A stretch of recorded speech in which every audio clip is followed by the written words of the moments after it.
যুক্তরাষ্ট্র ইউক্রেনের সঙ্গে বেইমানি করতে পারে জেলেনস্কিকে ম্যাক্রো। কোনো ছাড় নয়, ইউক্রেনকে ডনবাস ছাড়তে হবে, নয়তো শক্তি প্রয়োগে স্বাধীন করব। যুক্তরাষ্ট্র আমাদের জ্বালানি কেনার অধিকার রাখলে ভারতের থাকবে না কেন, প্রশ্ন পুতিনের।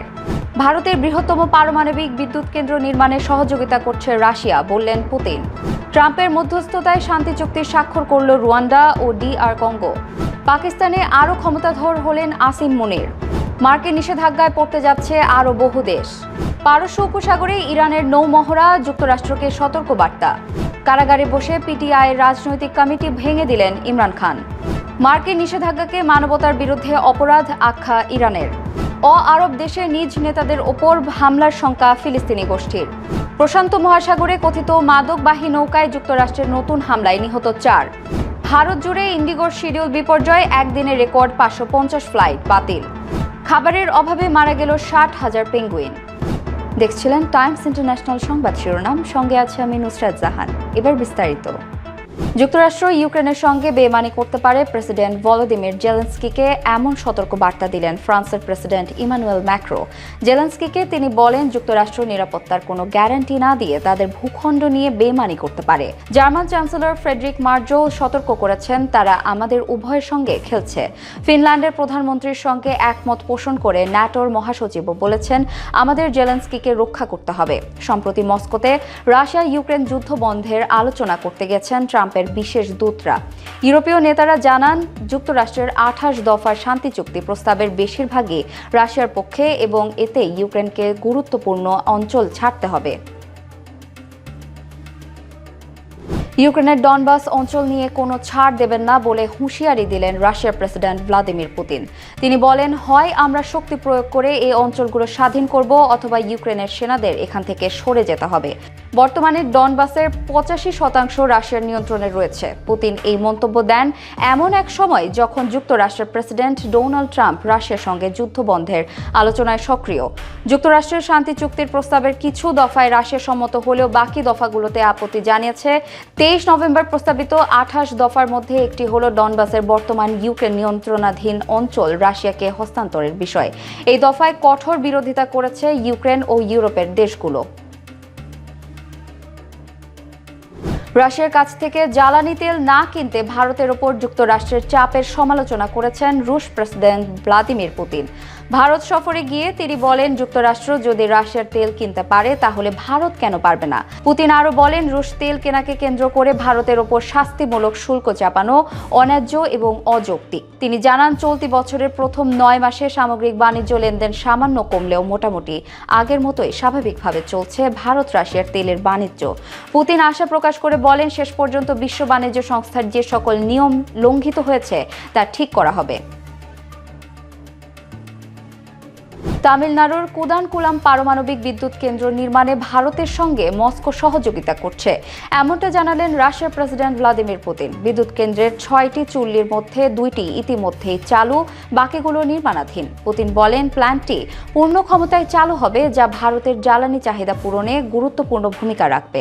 তিনি আরও বলেন, তারা ছোট মডিউলার চুল্লি এবং ভাসমান পারমাণবিক কেন্দ্র নির্মাণের পাশাপাশি চিকিৎসা ও কৃষিতে পারমাণবিক প্রযুক্তির শান্তিপূর্ণ ব্যবহারেও কাজ করছে। পাশাপাশি ভারতকে তেল, গ্যাস ও কয়লার নিরবিচ্ছিন্ন সরবরাহের মাধ্যমে দ্রুত বর্ধনশীল অর্থনীতির জ্বালানি নিরাপত্তা নিশ্চিত করছে রাশিয়া। যুক্তরাষ্ট্রের প্রেসিডেন্ট ডোনাল্ড ট্রাম্পের উদ্যোগে ওয়াশিংটনে গণতান্ত্রিক প্রজাতন্ত্র কঙ্গো ও রুয়ান্ডার মধ্যে শান্তি চুক্তি সই হয়েছে। দীর্ঘদিনের রক্তক্ষয়ী সংঘাতের অবসান আনার লক্ষ্যে দুই দেশের নেতারা সরাসরি চুক্তিতে সই করেছেন। চুক্তির আগে কঙ্গোর খনিজ সমৃদ্ধ পূর্বাঞ্চলে সরকারি বাহিনী ও রুয়ান্ডার সমর্থনপুষ্ট M23 বিদ্রোহীদের মধ্যে সংঘাত তীব্র ছিল। স্বাক্ষর অনুষ্ঠানে ট্রাম্প বলেন, এটি আফ্রিকা ও বিশ্বের জন্য একটি মহান দিন। দুই দেশের জনগণের জন্য উজ্জ্বল ভবিষ্যৎ তৈরি হতে যাচ্ছে। তবে বিশেষজ্ঞরা সতর্ক করেছেন, যুদ্ধবিরতি কার্যকর হয়নি, M23 গোষ্ঠী ক্রমেই নিয়ন্ত্রণ বাড়াচ্ছে। এদিকে ট্রাম্প আশা করেন, শান্তি থাকলে যুক্তরাষ্ট্রের বিনিয়োগ বৃদ্ধি পাবে এবং দুই দেশের অর্থনৈতিক উন্নতি সম্ভব হবে। পাকিস্তানের প্রথম প্রতিরক্ষা বাহিনীর প্রধান হিসেবে নিয়োগ পেলেন সেনাপ্রধান ফিল্ড মার্শাল আসিম মুনির। প্রধানমন্ত্রী শেহবাজ শরীফের পাঠানো সারসংক্ষেপের ভিত্তিতে প্রেসিডেন্ট আসিফ আলী জারদারি এই নিয়োগ চূড়ান্ত করেন। আসিম মুনিরকে চলতি বছরের মে মাসে ভারতের বিরুদ্ধে যুদ্ধের পর ফিল্ড মার্শাল পদে পদোন্নতি দেওয়া হয়। পাকিস্তানের সংবিধানের ২৭তম সংশোধনের মাধ্যমে নতুন পদ তৈরি করে তাকে ৫ বছরের জন্য নিয়োগ দেওয়া হয়েছে। দেশটির ইতিহাসে আইয়ুব খানের পর আসিম মুনির দ্বিতীয় ফিল্ড মার্শাল। নিয়োগ চূড়ান্ত হওয়ার আগে আসিম মুনির বলেছেন তার নেতৃত্বে দেশ আরও উন্নতির দিকে যাবে। এছাড়া বিমান বাহিনী প্রধান জহির আহমেদ বাবর সিধুর মেয়াদও ২ বছর বাড়ানো হয়েছে, যা ২০২৬ সালের মার্চে কার্যকর হবে। যুক্তরাষ্ট্র ৩০টিরও বেশি দেশের নাগরিকদের ওপর ভ্রমণ নিষেধাজ্ঞা আরোপের পরিকল্পনা করছে, এমনটা জানালো হোমল্যান্ড সিকিউরিটি সেক্রেটারি ক্রিস্টি নোম। তিনি বলেন, যেসব দেশে স্থিতিশীল সরকার নেই বা নাগরিকদের পরিচয় যাচাই করতে পারে না, তাদের নাগরিকদের যুক্তরাষ্ট্রে আসার অনুমতি দেওয়া হবে না। এই নিষেধাজ্ঞা অভিবাসী, পর্যটক, শিক্ষার্থী ও ব্যবসায়ীর জন্য প্রযোজ্য হবে। চলতি বছরের জুনে ট্রাম্প ১২টি দেশের নাগরিকদের প্রবেশ নিষিদ্ধ করেছিলেন। নতুন তালিকা সম্প্রসারণের পেছনে ন্যাশনাল গার্ড সদস্য হত্যার ঘটনা ও প্রবেশ যাচাইয়ের ঘাটতি মূল কারণ। পাশাপাশি অতিরিক্ত আরও ৩৬টি দেশের নাগরিকদের নিষিদ্ধ করার কথাও বিবেচনা করছিল ট্রাম্প প্রশাসন। ইরানের ইসলামিক বিপ্লবী গার্ড বাহিনীর নৌবাহিনী পারস্য উপসাগরে বৃহৎ সামরিক মহড়া শুরু করেছে। এতে কৃত্রিম বুদ্ধিমত্তা সমৃদ্ধ উন্নত প্রতিরক্ষা ও আক্রমণ সক্ষমতা প্রদর্শন করা হয়েছে। মহড়ায় নবাব, মাজিদ, মিসাগ সহ আধুনিক আকাশ প্রতিরক্ষা ব্যবস্থা মোতায়েন করা হয়েছে, যা অল্প সময়ে লক্ষ্য শনাক্ত করে আঘাত করতে সক্ষম। ইরান স্পষ্ট সতর্ক বার্তা দিয়েছে, যে কোনো ভুল পদক্ষেপের জবাব কঠোর হবে। মহড়াটি পারস্য উপসাগর, হরমুজ প্রণালী ও ওমান উপসাগর জুড়ে অনুষ্ঠিত হচ্ছে। ইরানের সেনাপ্রধান মেজর জেনারেল আমির হাতামি জানান, শত্রুরা ইরানের পারমাণবিক ও প্রতিরক্ষা অবকাঠামো ধ্বংসের চেষ্টা করলেও ব্যর্থ হয়েছে এবং ইরান তার সামরিক সক্ষমতা সর্বোচ্চ অগ্রাধিকার দিয়ে বৃদ্ধি করছে। পাকিস্তানের কারাবন্দী সাবেক প্রধানমন্ত্রী ও পিটিআই প্রতিষ্ঠাতা ইমরান খান দলের রাজনৈতিক কমিটি ভেঙে দিয়েছেন। এর পরিবর্তে একটি ছোট কমিটি গঠনের পরিকল্পনা করেছেন তিনি। দলের মহাসচিব সালমান আকরাম রাজাকে নতুন কমিটি গঠনের দায়িত্ব দেওয়া হবে। এর আগের কমিটিতে প্রায় ৪০ জনের সদস্য ছিলেন। নতুন কমিটিতে প্রাদেশিক প্রধান, বিরোধী নেতা ও কিছু গুরুত্বপূর্ণ সদস্য থাকবেন। এছাড়া সংসদীয় নেতা হিসেবে শহীদ খাত্তাককে নিযুক্ত করার নির্দেশ দিয়েছেন ইমরান খান। কয়েক সপ্তাহ যোগাযোগ বিচ্ছিন্ন থাকার পর এক্সে টুইট করে কমিটি ভাঙার এই ঘোষণা দেন তিনি। যুক্তরাজ্য আরোপিত একতরফা নিষেধাজ্ঞার তীব্র নিন্দা জানিয়ে সেগুলোকে অবৈধ, অমানবিক ও মানবতার বিরুদ্ধে অপরাধ হিসেবে আখ্যায়িত করেছে ইরান। দেশটির পররাষ্ট্র মন্ত্রণালয় বলছে, এসব নিষেধাজ্ঞা জাতিসংঘের অনুমোদন ছাড়া আরোপিত হওয়ার মৌলিক মানবাধিকার লঙ্ঘন করছে। বিশেষ করে জীবন, স্বাস্থ্য, শিক্ষা ও উন্নয়নে সাধারণ মানুষের ওপর এর নেতিবাচক প্রভাব পড়ছে। ইরানের দাবি, নিষেধাজ্ঞার কারণে হাজারো রোগী প্রয়োজনীয় চিকিৎসা থেকে বঞ্চিত হয়েছে এবং দেশের সামাজিক অর্থনৈতিক উন্নয়ন ব্যাহত হচ্ছে। এই নিষেধাজ্ঞা প্রত্যাহারের জন্য আন্তর্জাতিক সম্প্রদায়ের কাছে শক্তিশালী পদক্ষেপ নেওয়ার আহ্বান জানিয়েছে দেশটি।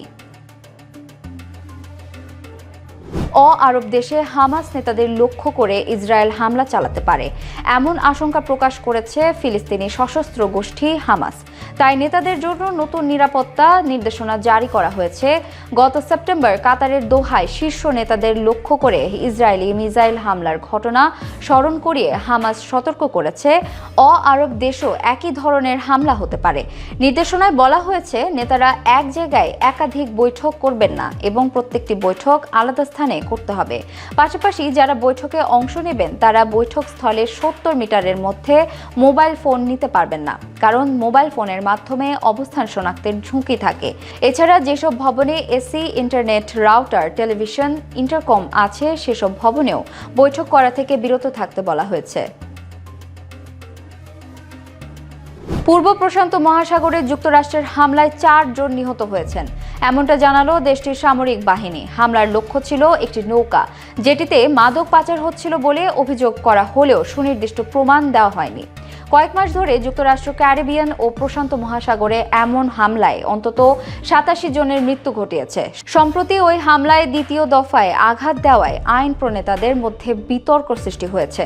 হোয়াইট হাউস জানায় দ্বিতীয় আঘাতের নির্দেশ দেননি প্রতিরক্ষা মন্ত্রী এবং অভিযানের দায়িত্বে থাকা অ্যাডমিরাল ফ্র্যাঙ্ক ব্র্যাডলি তা অনুমোদন করেছেন। যুক্তরাষ্ট্র বলছে দেশের নিরাপত্তার জন্যই মাদকবাহী নৌকায় আক্রমণ করা হচ্ছে। তবে বিশ্লেষকরা মনে করছেন প্রকৃত লক্ষ্য ভেনেজুয়েলার মাদুরো সরকারকে উৎখাত করা।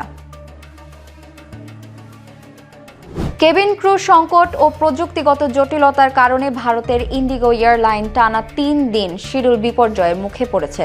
শুধুমাত্র একদিনে তারা 550টিরও বেশি ফ্লাইট বাতিল করেছে, যা এয়ারলাইনটির জন্য রেকর্ড। পাশাপাশি আগামী 2-3 দিনেও আরও ফ্লাইট বাতিল হতে পারে। প্রতিদিন প্রায় 2300 ফ্লাইট পরিচালনা করা এই এয়ারলাইন্সের নির্ধারিত উড্ডয়ন ও অবতরণের হার প্রায় শূন্যের কাছে নেমে এসেছে। এর সাথে শীতকালীন আবহাওয়া, ক্রু ব্যবস্থাপনার সমস্যা ও প্রযুক্তিগত ত্রুটি পরিস্থিতি আরও জটিল করেছে।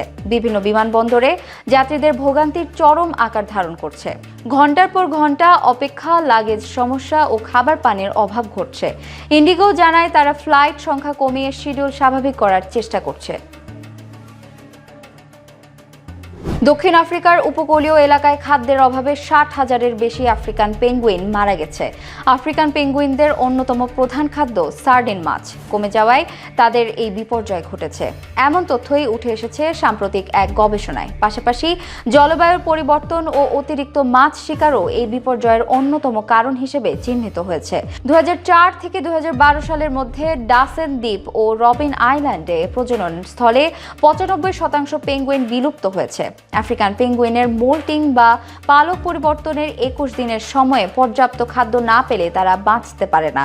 গত 30 বছরে প্রজাতিটির সংখ্যা প্রায় 80% কমেছে। 2024 সালে আফ্রিকান পেঙ্গুইনকে অতি সংকটাপন্ন ঘোষণা করা হয়। বর্তমানে এদের প্রজননক্ষম জোড়ার সংখ্যা 10,000-এরও কম। এই ছিল আজকের টাইমস ইন্টারন্যাশনাল। 10 মিনিটে সারা বিশ্বের সর্বশেষ খবর পেতে সাবস্ক্রাইব, ফলো করে বাংলাদেশ টাইমসের সঙ্গেই থাকুন।